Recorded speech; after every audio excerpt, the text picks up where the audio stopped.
of us, though, who do believe in some of the harebrained schemes that pop up into our minds and have tried them, are curious, though, why it is that sometimes, with the greatest of faith, that this is going to work out beautifully and successfully, and is that exactly as visualized, are extremely startled and surprised when it doesn't, and it falls about you in shambles. Now, I have an attitude that every time that happens, something good is going to rise from it, but I do have to pause and wonder why I have to go through that intermediate step of watching it sometimes crumble down.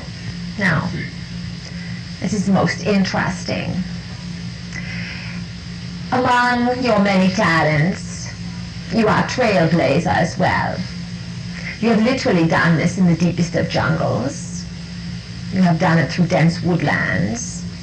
And you have done it over snow and ice.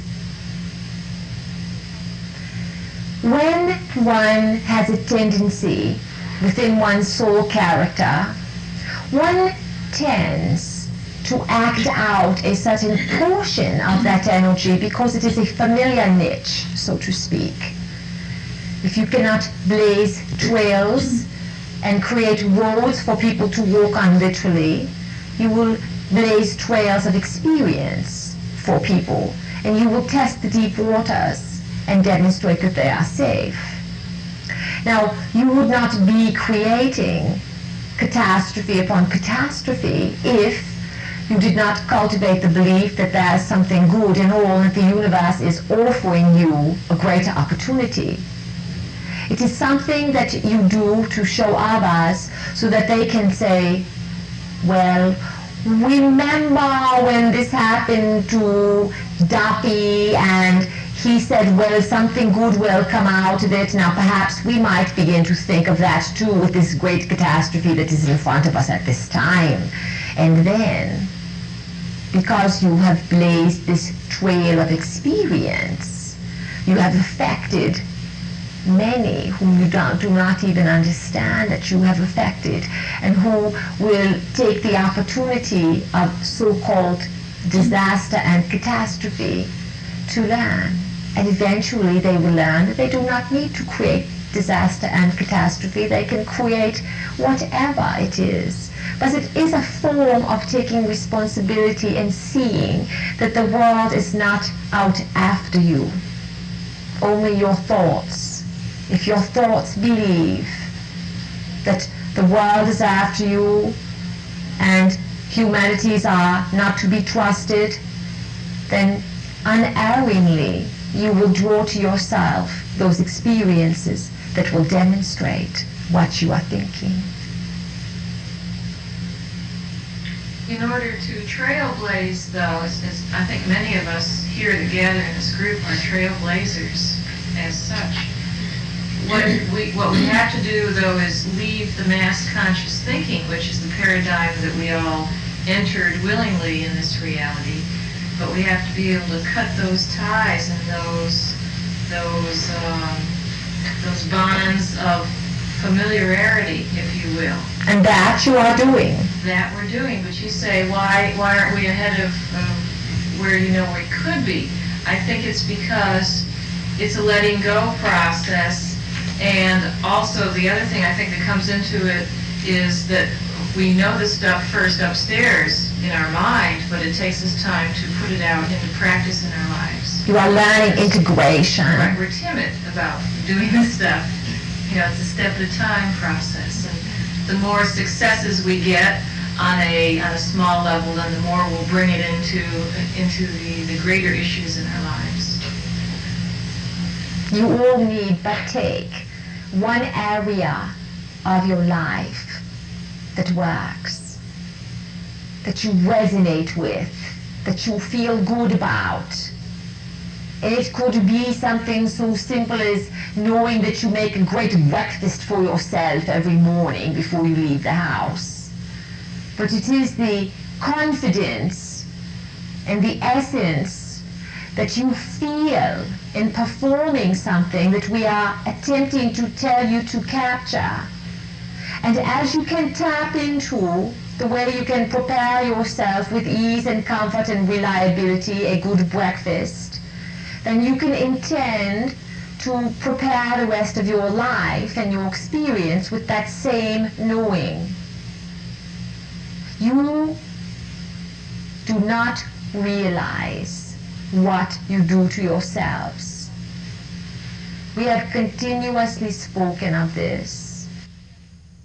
You do not understand how for what seems to you a large chunk of time, you request how you want your world to be.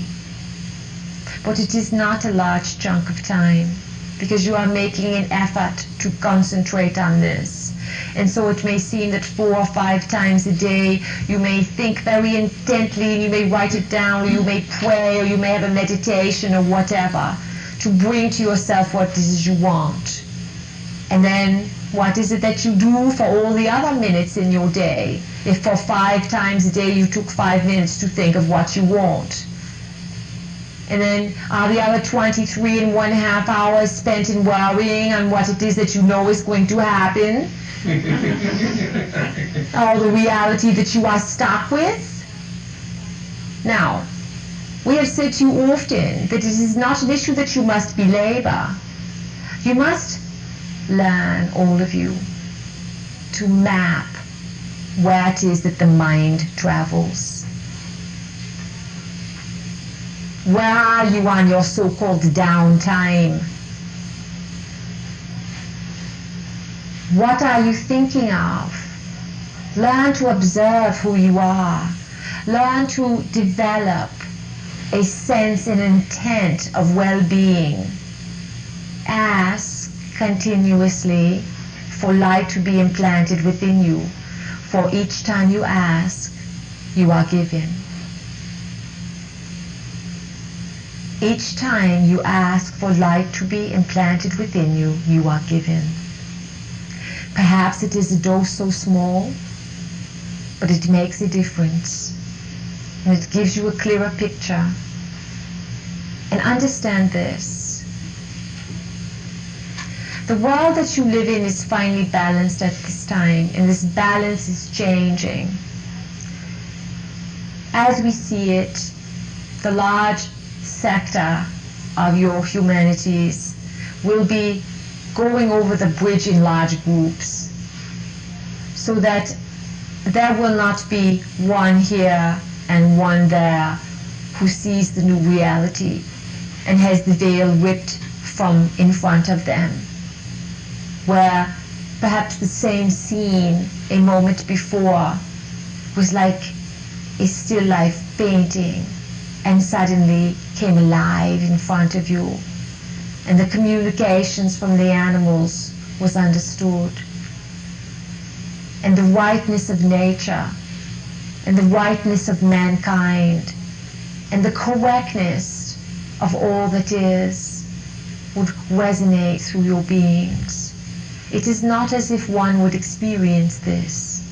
You will be doing it within groups, and it will happen over a period of a short time, that the whole of humanity will reverberate with this change.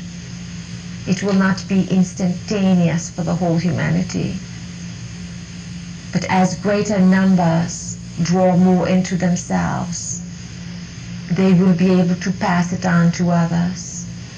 It is a phenomenon that, unless you span and stretch your minds to understand, will not fit into the compartments or the shoebox of the third dimensional world. Questions? I've read in a book recently that in silent meditation in a receptive state, that with the help of spirit helpers, whatever, that a communication device is created, where once it is created, it is always there, and you will more directly receive guidance. Could you talk on that? Is this something you wish to put into your life?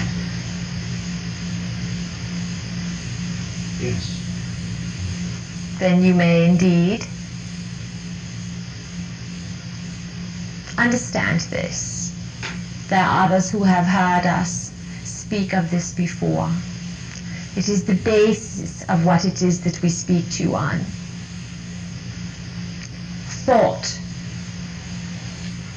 the written word, the spoken word, creates the experience that lies in front of you, that makes doorways through which you may all pass. If you read something or you are told something that sounds very right to you, that gives you an upliftment, and that says to you, I would like to do that, then by all means, pursue it. We have said to you that all that you hear, all information is true. Because if you place your energy and your thought and your belief behind a system, you can create any reality that you choose. But it is the conviction of thought and experience that is why we said to you, would this be something you would be desirous to put into your life? Now, if you are looking to refute it, you can refute it. If you are looking to implement it into your life, to have it serve you as a form of personal development and communication, then indeed it would be a tool. You all must understand that you are highly creative and that there are tools of experience that you utilize within your lives.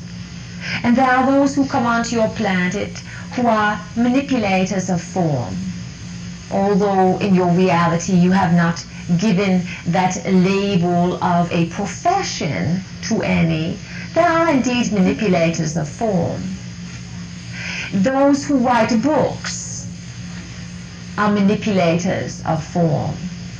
For as you read books, you implant within your mind a visual experience of what it is that you are reading, and you give life to worlds. And so a manipulator of form gives a tool in such a way that one can enhance or alter one's experience.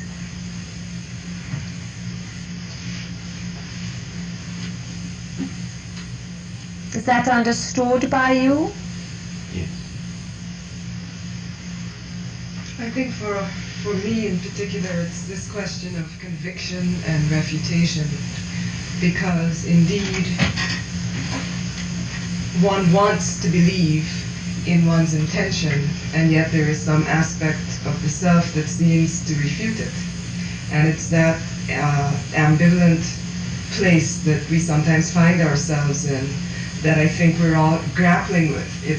It's Duffy's vision that blows up, and he didn't particularly intend to be helping others with his vision. He was hoping for something to come into his world.